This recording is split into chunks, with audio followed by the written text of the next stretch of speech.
하나님 아버지, 모든 세상 사람들이 사탄의 시험에 들지 않게 하도록 도와주시옵소서.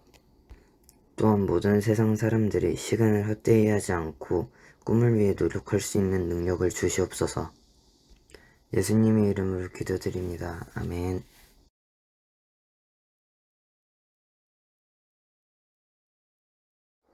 우리를 시험에 들게 하지 마시옵고 다만 악에서 구하시옵소서. 친구들 안녕하세요. 한 주간 잘 지냈나요? 오늘은 우리를 시험에 들게 하지 마시옵고라는 하나님의 말씀을 들어보려고 해요. 우리가 지난 시간에 들었던 말씀 기억나나요? 우리 지난 시간에 용서에 대한 말씀을 들었죠. 우리가 마태복음과 누가복음의 주기도문 해석 원어를 살펴보았고, 또 용서에 있어서 하나님 사랑과 이웃 사랑이 분리되지 않았다는 거, 우리가 하나님과 이웃과 나의 관계는 영적으로 연결되어 있다는 말씀을 들었어요. 또 용서에도 하나님의 은혜가 필요하다는 말씀을 들었던 거 기억나나요? 자, 오늘은 우리 친구들이 제일 싫어하는 단어를 오늘 전도사님 계속 얘기를 해야 돼요. 이게 어떤 단어일까요? 네, 맞습니다. 시험입니다. 이제 주기도문의 마지막 청원인 우리를 시험에 들게 하지 마시옵고 다만 악에서 구하시옵소서라는 부분을 함께 살펴보려고 해요. 이 부분을 누가복음은 우리를 시험에 들게 하지 마시옵소서 하라 라고 했습니다. 여기서 사용된 시험이라는 단어 중 단어를 페이라스몬이라고 하는 단어인데, 이것을 히브리어로 하면 마사라고 번역해요. 그런데 마사나 헬라어 페이라스몬이나 둘 다 이중적인 의미를 또 쓰이는 단어입니다. 무슨 뜻일까요? 하나는 유혹, 또 다른 하나는 시험입니다. 그럼 여기서 오늘 주기도문 본문에서는 어떤 의미로 쓰였을까요? 바로 유혹이라는 의미로 쓰였습니다. 전도사님, 오늘 본문에서 시험이라고 나오는데요. 네, 그런데 의미상 보면 유혹이 더 가까워요. 너희는 믿음 안에 있는가 너희 자신을 시험하고 너희 자신을 확증하라 라고 했을 때, 여기서 시험하고 라는 단어는 도키마조라는 헬라어를 썼어요. 이 도키마조라는 뜻은 시험하다, 검증하다라는 의미를 갖고 있습니다. 하나님은 우리를 시험하고 검증하시는 하나님이세요. 하나님은 우리를 망하게 하려는 시험, 페이라조를 하지 않으십니다. 야고보서 1장 13절을 보니까 사람이 시험을 받을 때 내가 하나님께 시험을 받는다 하지 말지니 하나님은 악에게 시험을 받지도 아니하시고 친히 아무도 시험하지 아니하시느니라 라고 하셨어요. 자, 여기서 시험이라는 단어가 페이라조라는 단어입니다. 여기서는 하나님이 유혹하지 않으신다는 거예요. 하나님은 페이라스몬, 유혹하신 하나님이 아니십니다. 우리를 넘어뜨리기 위해서 유혹하고 시험하는 것은 누구죠? 바로 누군가요? 네, 맞습니다. 사탄, 마귀입니다. 그런데 우리 믿음을 확증하게 하시려는 시험, 독기마저는 하나님께서 하실 때가 있습니다. 언제 그랬을까요? 창세기 22장 12절을 보니까 사자가 이르되 사자에게 이르시되, 사자가 여기서 천사죠. 그 아이에게 내 손을 대지 말라. 하나님께서 천사에게 말씀하시는 겁니다. 그에게 아무 일도 하지 말라. 내가 내 아들 내 독자까지도 내게 아끼지 아니하였으니 내가 이제야 내가 하나님을 경외하는 줄을 아노라라고 하십니다. 여기서 하나님은 분명 하나님을 아브라함을 시험하셨어요. 아브라함을 검증하시기 위해서, 테스트하시기 위해서 시험하셨습니다. 아브라함의 믿음을 확인하고 그의 믿음을 확증하기 위해 하신 것이죠. 하나님은 우리의 믿음을 확인하고 확증하시기 위해서 테스트는 하십니다. 이 검증의 시험은 하세요. 하지만 하나님은 우리를 유혹하는 시험을 하지는 않으시는 거죠. 그래서 이 시험의 본문을 우리는 우리를 페이라스몬, 유혹에 끌어들이지 마소서라고 읽을 수 있어요. 무슨 말이죠? 우리가 그 유혹 속에 빠져들어가지 않도록 끌어가지 말라라는 거죠. 그러므로 페이라스몬을 유혹으로 번역하는 것이 옳습니다. 여기에서는 사탄의 유혹이 전제가 돼요. 사탄은 아담을 유혹했듯이 우리를 향해서도 항상 유혹합니다. 우리가 우리의 힘으로는 그 사탄의 유혹을 대체할 힘이 없어요.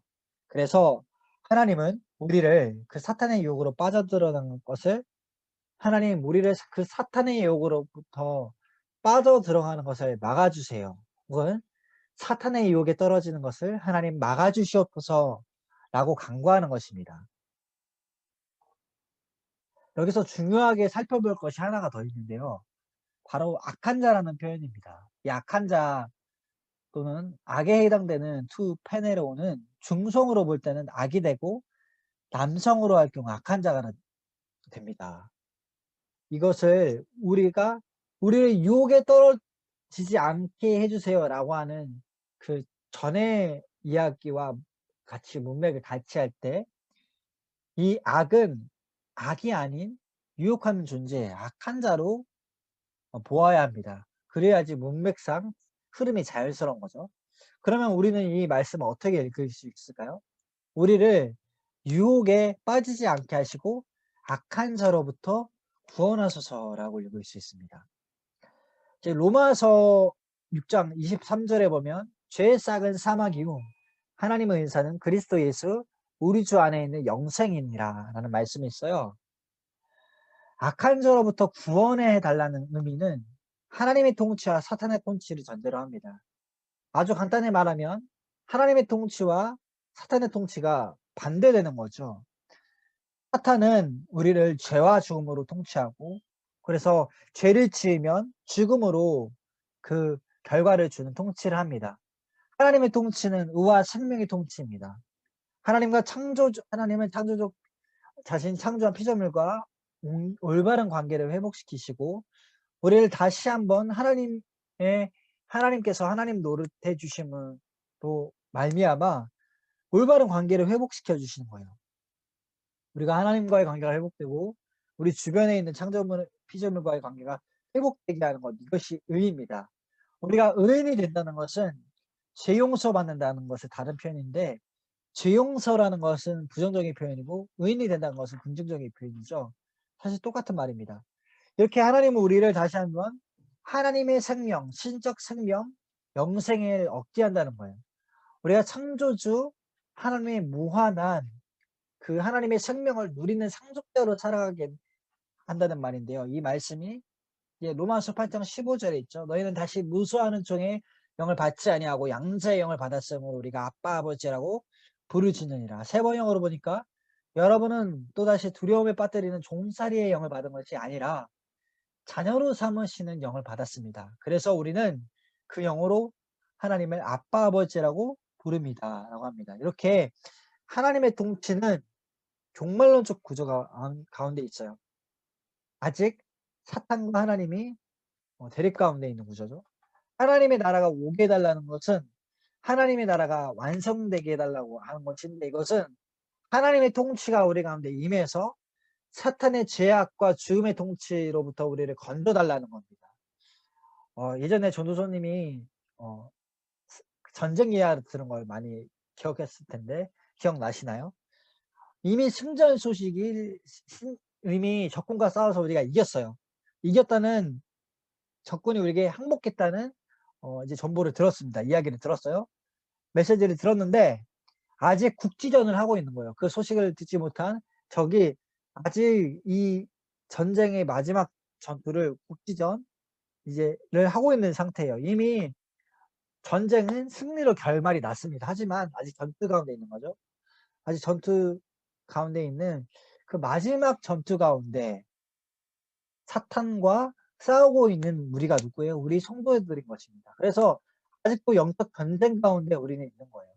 이런 종말론적인 시대 가운데 우리는 살아가고 있는 것입니다. 이렇듯 우리는 계속해서 하나님의 주권과 사탄의 주권이 부딪히는 공간, 그런 공간을, 그런 시간을 살아가고 있어요. 하나님께서 다스리는 상황과 사탄이 다스리는 상황은 어떻게 다를까요? 하나님의 통치 아래에 있다는 말은 하나님의 말씀을 따라 산다는 것을 의미합니다. 성경 말씀이 삶의 기준이 되어 있는 상태예요. 반면 사탄이 주인이 된 상태요. 상태는 어떤 상태죠? 사탄은 우리의 욕심을 부추겨서 죄를 짓도록 합니다. 하나님의 말씀에 어긋나게 행동하도록 우리를 유인하는 거죠. 그러면 사탄은 구체적으로 어떻게 행동할까요? 사탄은 하나님께서 허락하신 가치 중립적인 돈, 권력, 성욕 등 이런 하나님께서 주신 가치 중립적인 것들을 우리가 죄로 인해 잘못 사용하도록 합니다. 사람을 유혹하여서 사람이 죄를 짓도록 하는 거죠. 하나님을 섬기게 하는데 하나님이 아닌 돈을 섬기게 하고 만문을 섬기게 하고, 권력은 하나님께서 주신 것으로 이제 권력을 바르게 사용하고 그 권위에 바르게 순종해야 하는데 그 권력이 타락하게 만들고, 부부 안에서만 아름다운 사랑을 나누어야 하는데 부부 이외에 잘못된 관계가 있게 하고, 그러면서 성이 뒤틀리게 하는, 이런 사람이 유혹으로 인해 죄를 짓게 하는 것이 노예 활동이에요. 사탄도 책임이 있지만, 사람도 책임이 있지만 사탄이 사람을 유혹하는 활동입니다. 그러면 우리가 이 사탄의 활동을 대적하기 위해서 어떻게 해야 될까요? 말씀이 이미 에베소서 6장에 나와 있습니다. 에베소서 6장 11절에 마귀의 관계를 능히 대적하기 위해 하나님이 전신갑주를 입으라고 했어요. 우리 씨름은 뭐예요? 우리가 싸우는 싸움은 혈과 육을 상대하는 것이 아니요, 통치자들과 권세자들과 이 어둠의 세상 주관자들과 하늘에 있는 악의 영들을 상대함이라. 하늘에 악한 영들이 있다는 거예요. 그 악한 영들을 상대해야 하는 것이 우리입니다. 그럼 어떻게 상대해요? 이제 전신갑주에 대한 이야기가 나오고, 그 다음에 어떤 내용이 나오면 17절에 구원의 투구와 성령의 검 곧 하나님의 말씀을 가지라. 모든 기도와 간구를 하되 항상 성령 안에서 기도하고 이를 위하여 깨어 구하기를 항상 힘쓰며 여러 성도를 위해서 구하라고 17절 18절에 말씀합니다. 우리는 하나님의 군대의 군사들로서 하나님의 전신갑주 복음을 우리가 입어야 합니다. 여러 가지 복음의 전신갑주를 입고 우리가 말씀을 묵상하고 성령 안에서 깨어 기도함으로써 우리를 유혹하려는 사탄과 싸워서 승리를 할 수 있는 거예요. 그러니까 우리를 유혹하려는 이 끊임없는 사탄의 공격에 우리는 말씀을 생각함으로 예수님께서 사탄의 유혹에 어떻게 대적하셨죠? 마태복음 4장에 보면 하나님의 말씀으로 대적했습니다. 우리가 항상 하나님의 말씀을 묵상하고 있어야 돼요. 그 상황 가운데 사탄이 거짓된 메시지, 거짓말을 우리에게 줄 때 "아니야. 그것은 틀렸어." 하나님의 말씀에 이렇게 적혀 있어. 예수님께서 말씀하듯이 기록되었을 때 우리가 거짓말을 하고 싶은 유혹이 생길 때 하나님께서 십계명에 거짓 증언하지 말라고 하셨죠. 우리가 어떤 다른 사람을 미워하고 싶은 마음이 있을 때 십계명에서 살인하지 말라고 하셨고 예수님께서 미워하지 말라고 하셨던 말씀처럼 그 말씀을 기억하는 거예요. 우리의 상황에 유혹하려는 사탄의 유혹에 말씀을 묵상하면서 깨어서 기도함으로 우리가 그 유혹을 이길 수 있습니다. 이렇듯 우리가 어떻게 유혹을 이길 수 있느냐 하나님의 말씀에 대해서 들어봤는데요. 우리 삶 가운데 사탄의 수많은 유혹들이 있는데 그중에 가장 강력한 것이 맘모니즘입니다. 돈에 대한 유혹이에요. 돈에 대한 유혹조차 하나님께서 재정의 주인이심을 인정하면서 우리 눈앞에 보이는 물질이나 이런 것들로 인해서 좌지우지 되는 것이 아니라 우리의 주인 되시고 우리의 주관자 되시는 우리의 공급자 되신 하나님을 의지하며 사탄의 유혹 가운데 빠지지 않는 우리 남가족의 중고등부 되었으면 좋겠습니다. 함께 기도하시겠습니다. 하나님 아버지 감사합니다. 오늘도 귀한 하나님의 말씀을 주심에 감사합니다. 우리가 어 오늘 하나님의 말씀에 대해서 들었습니다. 주님 시험에 들게 하지 마시옵고 악에서 우리를 구원해 달라는 이 주기도문의 말씀과 같이 하나님 우리가 유혹에 빠지지 않게 하시고 날마다 악과의 영적 전투 가운데 악한 자 사탄과의 영적 전투 가운데 승리하게 해 주시옵소서. 주님 사탄 마귀가 우리를 유혹하려 할 때 우리가 말씀으로 그것을 대적하며 기도함으로 성령 안에서 깨어 기도함으로 승리하게 하여 주옵소서. 예수님의 이름으로 기도합니다. 아멘.